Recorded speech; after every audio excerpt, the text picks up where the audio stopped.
이렇게 이제 교육을 받고 시세조사 배우고 입찰가 선정하는 거 배우고 명도하는 걸 배우고 다 배워도 이 한 가지가 없으면은 경매를 오래 하지를 못해요. 그게 뭐냐? 경매에 대한 이해가 부족하면은 경매를 오래 하지를 못해요. 물건 하나 받고 씌워버리는 거는 명도도 힘들고 이 집 상태도 이 완전히 개판이고 내 이럴 것 같으면은 그냥 일반 물건 조금 비싸게 주고 사지 경매라는 애 진짜 못 사겠다 이렇게 하면서 그 다음부터 경매를 접어버립니다. 경매에 대해서 안 좋은 생각을 하고 있으면은 또 경매를 접어버리는 거예요. 그런데 제가 여러분들한테 한번 물어볼게요. 지인들이나 가족들한테 나 경매 좀 배우려고 하는데 라고 물어보신 분 계세요? 예. 뭐라고 하던데요? 이렇게 대답하면 안 돼. 나도 진행을 해야 될 거 아니야. 안 좋은 얘기 들으신 분 없으세요? 이렇다니까.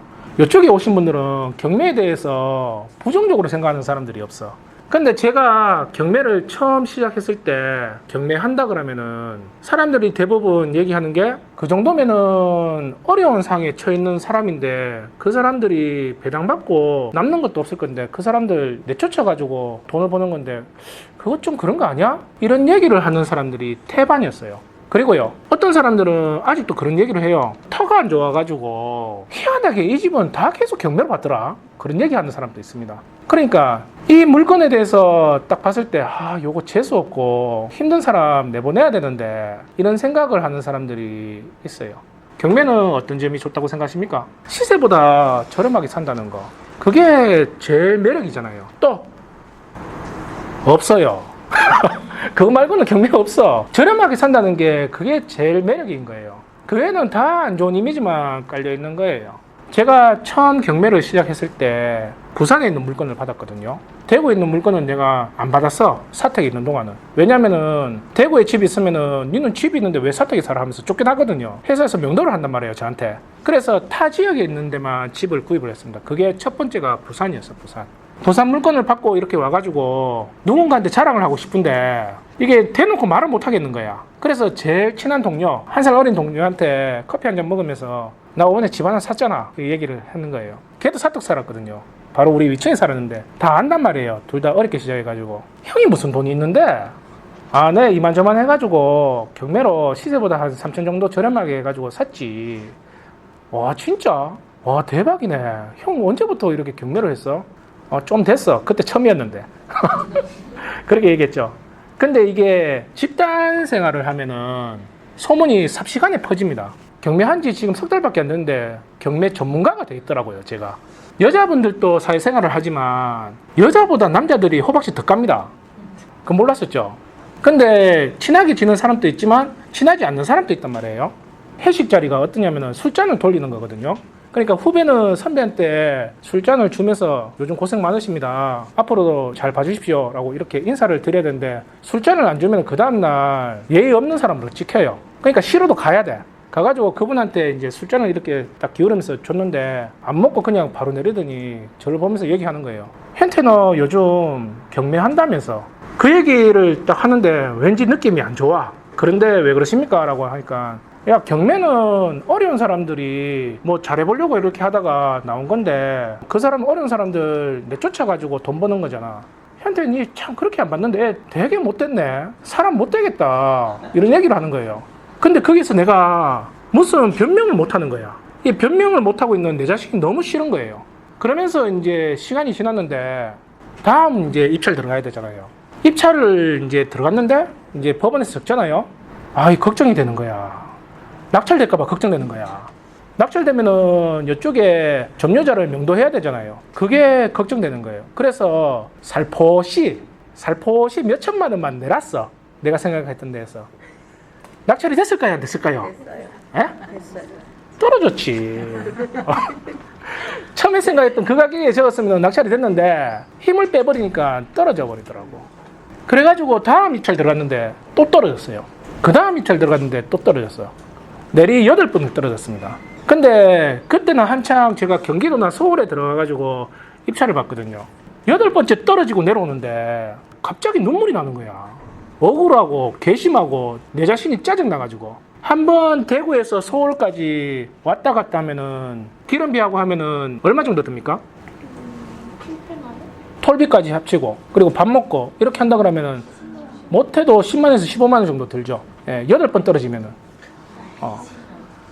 이건 나는 돈을 벌려고 경매를 했는 건데 길바닥에 돈을 버리고 오는 거예요. 그 당시에는 한창 집사람하고 돈을 모으고 있는 상태였기 때문에 집사람이 무슨 화장품을 이렇게 사더라도 메이커 있는 게 아니라도 이게 살라 그러면은 내 눈치를 보면서 나 화장품 떨어졌는데 사면 안 돼? 이렇게 막 눈치를 보는 거야. 무슨 소리 하노? 정신은 있나 없나? 지금 내가 이렇게 고생하는 거 안 보이나 하면서. 그러면 구속해가지고 혼자서 울어. 그 얼마도 안 하는 거 그거 가지고 못 사게 한다고. 마트 가면은 애들한테 아빠 돈 없어? 얘기하지 마. 이런 얘기를 하고 있는 상태였단 말이에요. 가족들한테 고통을 같이 나눠야 된다고 그렇게 말하는 내가 길바닥에다가 돈을 그렇게 버리고 오는 거예요. 정말 한심하고 억울한 거예요. 그러면서 왜 이런 결과가 일어났을까? 그 원인이 뭐지? 그런 생각을 되게 많이 했습니다. 그런데 한순간 그 선배의 말이 쓱 지나가는 거예요. 그때부터 시작이었던 거예요. 내가 물건을 봤는데 왠지 경제적인 상황에서 힘든 사람을 내가 내쫓는다고 이렇게 생각을 하니까 일단 첫 번째 받는 게 두려워지기 시작하는 거예요. 그러면서 나도 모르게 처음에 생각했던 입찰가를 더 보수적으로 힘을 빼버리기 시작하는 거죠.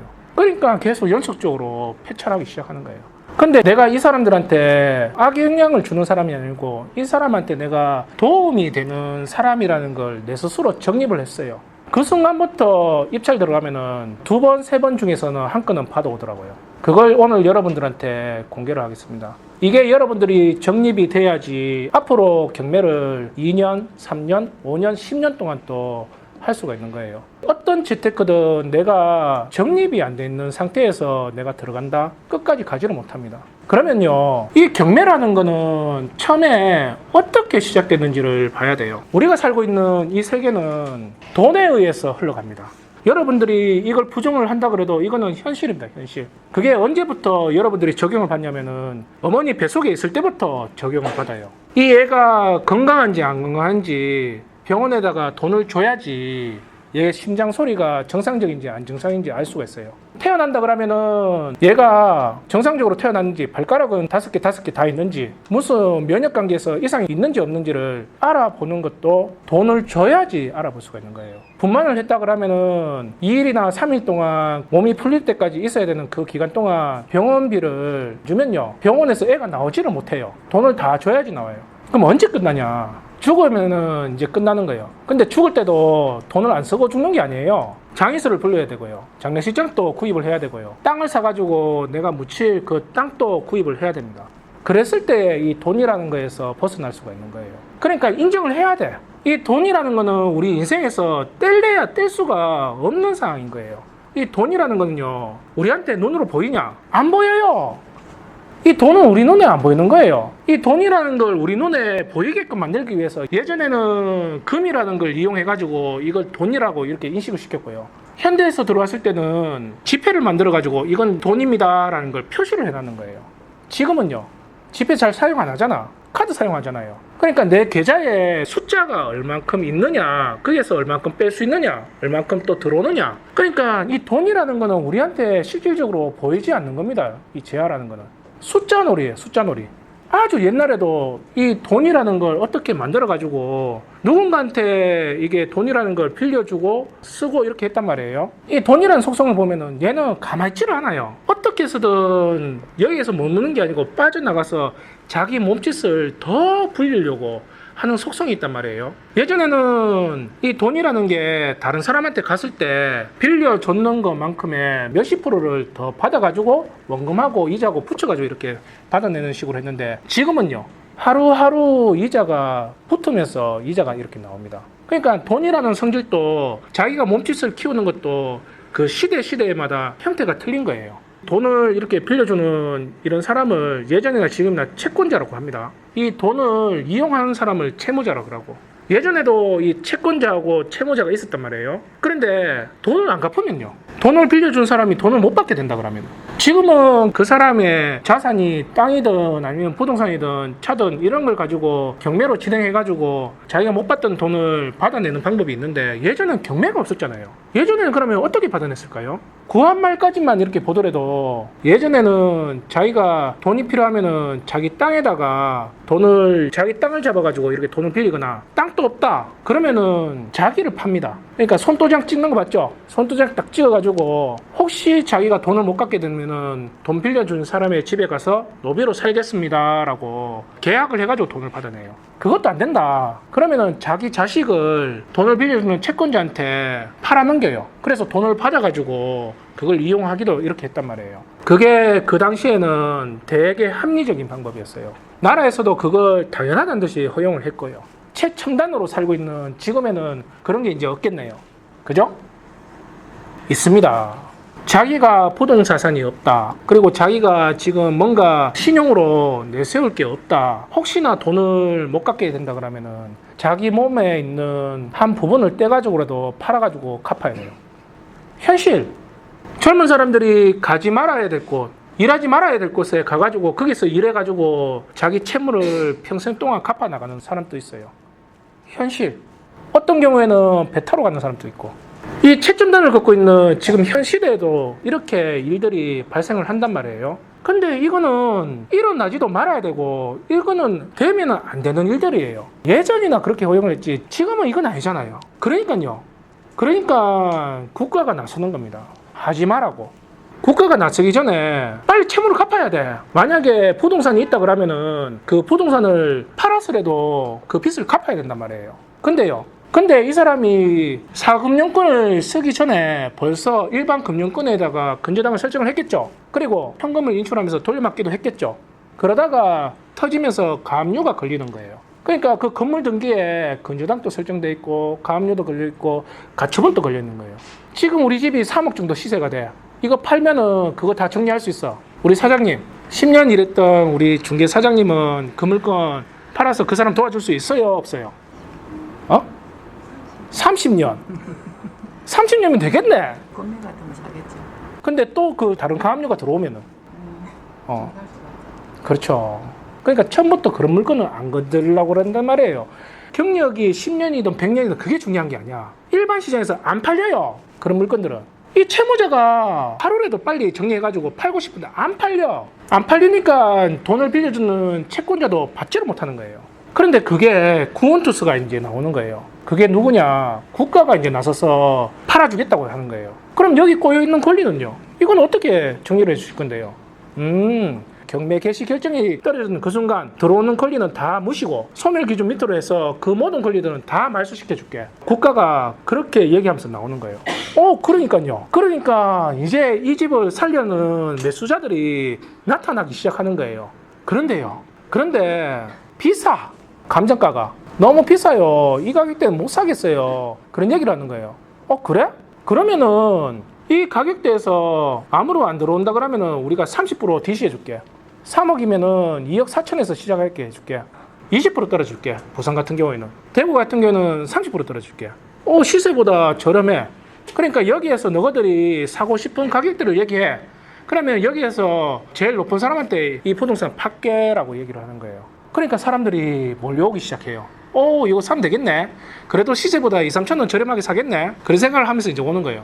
근데요, 세입자는 차라리 지 때문에 이게 경매로 된 게 아니니까. 얘는 보증만 배당받으면은 충분히 나갈 수 있는 사람이란 말이에요. 근데 점유자가 집주인이야. 내가 이 사람을 이제 만나서 내보내려고 하니까 원래 내 집이었는데 당신이 무슨 권리로 내한테 지금 나가라고 하는 거냐고. 그리고 소유권 취득하더라도 나 지금 이사갈 비용도 없다. 배째? 이렇게 얘기하는 거예요. 막막한 거예요. 그러면 어떻게 해야 됩니까? 민사집행법으로 해가지고 명도 소송에 들어가가지고 판결 받았어. 그 판결 받았는 걸 가지고 집행 신청을 해야 되는 겁니다. 근데 명도 소송을 하면요, 빨리 끝나도 6개월입니다. 6개월.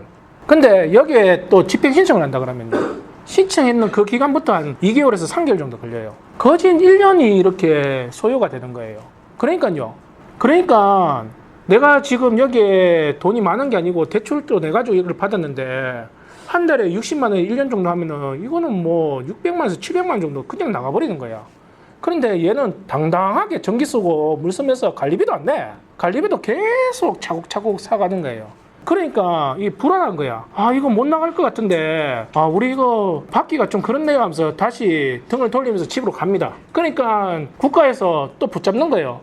이리 와봐라, 이리 와봐라. 그러면은 소송 없이 신청만 하면은 명도 해주게끔 도와줄게. 2002년도에 그게 생겼는 거예요. 그거 봤죠? 국가 부도의 날. 어마어마하게 쏟아졌잖아요, 그때. 그 영화 보신 분들은 일반 물건들도 못 팔아가지고 난리가 나잖아요. 근데 이 사람들이 명도가 안 되니까요, 못 받는 거예요. 국가 입장에서는 그 당시에는 세금도 좀 받아가지고 지금 이 상황을 돌파를 해야 되는데 가격을 떨어뜨려 사지를 않은 거예요. 그러니까 그 당시에 대통령이 묻는 거예요, 법무부 장관한테. 가격이 많이 떨어지는데 왜 안 사? 이거 좀 사게끔 해봐. 원인이 뭐야? 아, 이 명도가 1년 정도 이렇게 걸립니다. 지금 상황에서는 1년도 빨리 돼야지 1년입니다. 지금 이거 명도 판결 내려주는 사람들이 원캉이 이렇게 많아가지고, 아, 표준을 써야 돼. 원캉이 아닌데. 너무 많아가지고, 이게 판결 내려주는 게 인력이 딸립니다. 라고 하는 거예요. 그러니까요. 대통령 특별법으로 얘기할 테니까 그 소송 없는 걸로 해. 경매로 받는 거 한해서는 바로 그냥 집행 신청하면은 집행하도록 하세요. 그런 거예요. 그게 인도명령서 제도입니다. 공매는 그런 게 없어요. 다른 걸로 입찰 들어가는 거는 다 없어. 근데 경매만 이런 제도가 있는 겁니다. 그러니까 시대적인 배경이 있는 거예요. 엄청난 무기를 준 거죠. 엄청난 무기. 그러니까요, 이사 비용도 얘기하는 게 틀려지는 겁니다. 예전에는 1년 정도 이렇게 받다는 걸 나가는 이자하고 집행 신청 비용하고 이런 거 생각했을 때 막 이사 비용을 1,500만 원, 2천만 원 또 준 적이 허다했단 말이에요. 근데 이 경매에 혁신이 일어나면서 이사 비용이 해봐야 집행 비용, 해봐야 150만 원에서 200만 원 정도. 거기서 조금 더 플러스 알파가 이렇게 되는 거예요. 그러니까 여차하면은 말 안 듣는다 그러면은 얘를 그냥 집행해버리면 되는 거예요. 그러니까 얘는 하여튼 우리가 소유권 취득하고 2개월에서 3개월 안에는 나갈 수밖에 없는 상황인 거예요. 어쩔 수 없는 상황이죠. 나라에서 버텨주고 있는 거예요. 그러니까요. 아, 경매 어려운 거 아니더라. 우리 옆집에 지혜 엄마도 경매 낙찰 받았던데? 그 3개월 뒤에 내보냈다 그러던데? 그러니까 이게 이제 대중화되기 시작하는 거죠. 이제 저렴하게 받을 수 있는 시기로 왔고요. 그리고 명도에 대한 두려움도 이제 없는 거예요. 여러분들한테 물어볼게요. 채권자는 낙찰받은 우리를 볼 때 되게 나쁜 사람으로 이렇게 볼까요? 아니면은 좋은 사람으로 볼까요? 좋은 사람? 자기가 돈을 받아야 되는 걸 이 1년, 2년 또 내가 받기가 힘들었는데 소위 말하는 재수 없다는 이런 물건을 우리가 구입을 해가지고 돈을 받게끔 해주는데 도움을 줬는 거죠. 그러면 이 사람들은 우리를 고맙게 생각을 해야 되는 거예요. 그죠? 국가는요? 국가는 우리 경매하는 이 경매인들을 봤을 때에 되게 나쁜 사람으로 범법자로 이렇게 볼까요? 아니면은 훌륭한 사람으로 이렇게 볼까요? 네, 제가 볼 때는 무공영장을 줘야 된다고 생각을 합니다. 사회에 되게 안 좋은 영향이 뻗칠 걸 우리가 있음으로써 그런 일들을 차단시켜 주는 거예요. 그러면 국가 입장에서는 우리한테 고마운 시민으로 이렇게 봐야 되는 거예요. 거기에다가 세금도 내잖아. 꼬박꼬박 다운계약서도 없이 법원에서 진행을 하니까 세금도 취득세를 꼬박 줍니다. 그러니까 국가 입장에서는 고마운 시민인 거죠. 채무자는요? 채무자는 우리를 봤을 때 나쁜 사람으로 볼까요? 좋은 사람으로 볼까요? 여기에 헷갈리는 거야. 대부분이 보면은 우리를 볼 때 경계를 하고 안 좋은 사람으로 이렇게 봅니다. 근데 이 사람이 그동안 돈을 못 갚았을 때는 어떻게 살았어요? 집에서 애들하고 얘기하다가 문 쾅쾅쾅 소리에 누군지도 모르고 그냥 애들도 이제 눈치를 까고 있어. 쿵쿵거리면 다 입을 닫아. 저 구석에 그냥 숨죽이면서 갈 때까지 기다리는 거야. 아니면 어떤 사람들은 집 버리고요, 다른 지역으로 숨어 들어가서 거기에서 일을 하면서 하루하루를 살아갑니다. 그렇게 쫓기면서 숨죽이면서 이렇게 살았을 텐데 우리가 나타나가지고 이 사람이 일반 시장에서 안 팔리는 거 우리가 사가지고 이 사람 빚을 다 까줬잖아요. 이 정신적인 부분에서 해방이 되는 거예요. 그러면 우리한테 고맙게 생각해야 되는 거 아니에요? 근데 그게 아니라니까. 얘들은 희한해. 우리를 되게 고맙게 생각해야 되는데 당당하게, 한 번도 내가 이 사람한테 돈 빌린 적 없는데 이사비 주려고 그러고요. 이 사람은 당당하게 지가 썼던 전기하고 물하고 관리비 내보고 내라 그래. 우리는 나쁜 사람이니까. 그러니까 여기에서 명도기법이 들어가야 되는 거예요. 이 사람이 우리를 나쁘게 안 보게끔 이 사람한테 그 말을 한마디 한마디 하는데 기법이 들어가는데 그게 한 달 정도 소요가 됩니다. 한 달 동안은 이 사람을 공을 들여야 되는 거예요. 그렇게 됐을 때에 명도가 순조롭게 되는데 그 명도 기법에 대해서는 나중에 제가 다시 한번 설명을 해드릴게요. 우리는 여기 있는 세 사람, 이 사람들한테 좋은 사람입니까? 안 좋은 사람입니까? 네. 좋은 사람이에요. 채권자한테 돈을 받게끔 도와줬고 채무자한테 그 빚을 우리가 대신 갚아주는 거고 국가 입장에서는 앞으로 일어날 그 범죄를 안 일어나게끔 만들어놨단 말이에요. 그러니까 우리는 좋은 사람이죠. 거기에다가 시세보다 저렴하게 구입을 했네. 그런데 우리 마음속에는 지금 안 좋은 상황에서 일어나는 집을 내가 사가지고 안 그래도 힘든 사람을 내쫓는 거 아닌가라는 생각. 왜 이런 얘기를 하냐면은 예전에는 드라마를 보면요, 뭐 사업을 하거나 뭐 안 좋은 상황이 이렇게 일어났을 때 꼭 경매가 들어와. 덩치 좋은 아저씨들이 구두발 신고 집에 들어와가지고 물건을 빼내는 걸, 그 기억이 아직도 남아가지고 연세가 좀 있는 분들은 경매 어떠세요? 라고 하면은 아유 그거 그 힘든 사람들 내보내고 하는 건데 아유, 그거 어떻게 해요? 라고 이렇게 얘기하는 거예요. 젊은 사람들은 안 그렇겠죠? 근데 본인들이 집행 단계에 들어가잖아요. 그 생각이 순간적으로 탁 지나간다. 실질적으로 저한테 그렇게 얘기하는 젊은 친구들도 많아요. 이런 생각을 한다는 그 자체는 물건을 한두 건은 받겠지. 근데 오래 가지를 못하는 거예요. 제가 그랬단 말이에요. 제가 이 개념이 안 잡히는 그때는 물건 받는 게 두려워. 언제 나가실 겁니까? 이 말을 못 하겠어. 미안해가지고 왠지 제식이 일어나가지고 그 말이 잘 안 떨어지더라고요. 그런데 제가 요 개념이 잡히는 그 순간부터 그때부터 명도를 하는데 내 마음에서 죄책감이 일어나지가 않더라고요. 나는 이 사람을 도와준다고 생각하니까 내가 당신한테 좀 더 도와드릴게요. 속 시원하게 터놓고 얘기 좀 합시다. 이렇게 당당하게 이렇게 들어갈 수가 있는 거예요. 내 머릿속에 내 마음에 인식이 됐는 거 하고 안 됐는 거 하고 여러분들이 이제 앞으로 경매를 하는 데에서 입찰가를 선정하는데 힘이 들어갈 수도 있고 힘이 빠질 수가 있다는 거예요. 예를 들면 이런 거예요. 권투 선수가 링에 상대방을 이제 노려보고 있는 거야. 언제 기회가 되면 얘를 쓰러뜨려야지 그 생각만 하고 있는 거야, 권투 선수가. 그런데 상대방이 주먹이 날라왔어요. 피했어. 이 틈이 보이는 거야. 이때 한 방만 힘을 주고 팡 하고 때려버리면은 얘는 바로 여기서 KO되고 이 경기는 끝나는 거예요. 그런데 그 순간 내 머리에서 쓱 지나가는 거예요. 죽으면 어떡하지? 이런 생각을 하는 거예요. 그러면서 힘을 빼고 툭 때리는 거예요. 어떤 경기에서 이길 것 같아요? 내가 상대방을 쓰러뜨린다고 마음먹었는 선수가 그 경기에 이길 수밖에 없는 거예요. 아니면 체력전으로 11라운드까지 그냥 갈 수밖에 없는 거예요. 경매도 똑같은 거예요. 내가 이 경매라는 걸 어떤 인식을 가지고 있느냐에 따라서 내가 이 물건을 보는 그 순간부터 틀려집니다. 내가 이 물건을 보는데 다른 사람은 이거 어떻게 사라? 이거 어떻게 팔아? 이렇게 보는데 나는 이게 돈으로 보이는 거예요. 입찰가를 선정하는데 내가 자신있게 시세조사했던 걸 믿고 입찰가를 선정할 수가 있는 거예요. 명도를 하는 것도 그렇고 자기 주관을 지키는 사람들이 항상 돈을 벌어. 자기가 조사했던 그 시세와 앞으로 이 지역에 대했던 평가를 확신을 가지고 믿고 있는 사람들, 그 개념을 잡았는 사람들은 돈을 벌 수밖에 없는 거죠. 그 차이점이 있는 거예요. 많은 사람들이 경매를 합니다. 많은 사람들이 경매로 교육을 받습니다. 중요한 거는 여러분들이 배우려고 하는 이 경매가 어떤 식으로 진행이 됐고 이 사람들을 어떤 식으로 도와주는지에 대해서 제대로 인식할 줄 알아야 돼요. 누군가한테 이 얘기를 해줄 수 있어야지 여러분 스스로가 정립이 됐다는 거예요. 이 얘기를 듣고 경매가 피해주는 게 아니고 다른 사람을 도와주는 역할을 하는 거네. 그래서 거기에다가 플러스 돈까지 버는 거네. 야, 경매 개안네. 그거 한번 제대로 한번 배워봐야겠다. 이런 얘기를 지인들한테, 가족들한테 들었을 때에 여러분들 마음에도 이 정립이 됐다는 거예요.